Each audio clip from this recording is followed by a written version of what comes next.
अमित उधर ही रुका था, थोड़ी देर तक और सोच रहा था कि वो प्रीति से कैसे बात करे।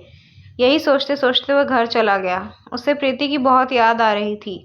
उधर प्रीति भी रात भर सोई नहीं। उसे भी वो सब बात याद आ रही थी जो उसके और अमित के बीच हुई थी बस स्टॉप पर।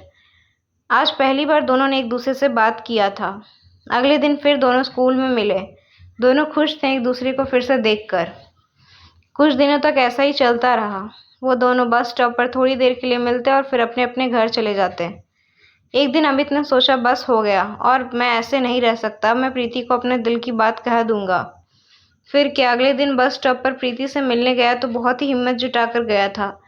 अमित अंदर से बहुत घबराया हुआ था कि प्रीति क्या बोलेगी। जब वो बस स्टॉप पर मिले तो प्रीति उससे अपने परीक्षा के बारे में बात कर रही थी। तभी बीच में अमित बोला पड़ा, मुझे तुमसे कुछ बात करनी है। प्रीति बोली, हाँ बोलो। अमित चुप हो गया। उसके दोनों पैर कांपने लगे। फिर उसने आंख बंद कर कर जल्दी से बोल दिया, आई लव यू। ये सुनते ही प्रीति का दिल जोर जोर से धड़कने लगा। उसे समझ नहीं आ रहा था कि वो क्या बोले। अमित ने उससे कहा, कुछ बोलो, तुम क्या सोचती हो मेरे बारे में। प्रीति चुप ही थी। अमित ने कहा, मुझे इंतजार रहेगा तुम्हारे जवाब का, और उधर से चला गया। प्रीति उधर ही रुकी थी। फिर कुछ ही देर बाद बस आई और वो भी चली गई। दोनों रात भर सोए नहीं। प्रीति सोचती रही, क्या बोलूं मैं अमित को। ये सब जो हो रहा है ये सही है या गलत है। अमित बेसब्री से कल का इंतजार कर रहा था प्रीति के जवाब के लिए। अगले दिन अमित स्कूल पहुंचा और देखा कि प्रीति आज स्कूल ही नहीं आई तो वो और ज़्यादा बेचैन हो गया। प्रीति स्कूल क्यों नहीं आई? उसके मन में ऐसे बहुत से प्रश्न चल रहे थे। वह किसी को कुछ बोल भी नहीं पा रहा था। वह नहीं चाहता था कि स्कूल में यह बात किसी को पता चले और प्रीति को कुछ परेशानी हो। वह बस प्रीति के बारे में ही सोच रहा था। पढ़ाई में बिल्कुल भी ध्यान नहीं था उसका। स्कूल खत्म हुआ तो वो सबसे पहले बस स्टॉप गया जहाँ वो रोज़ प्रीति से मिलता था। कुछ देर वहीं खड़ा था और फिर उदास होकर घर चला गया, इसी उम्मीद में कि कल जब प्रीति स्कूल आएगी तब उससे सब पूछ लूँगा। अगले दिन प्रीति स्कूल आई थी और स्कूल के बाद वो उसी बस स्टॉप पर अमित से मिली। प्रीति के आते ही अमित उससे पूछने लगा, क्या हुआ था, कल तुम स्कूल क्यों नहीं आई? प्रीति बोली, कुछ नहीं, लेट हो गया था।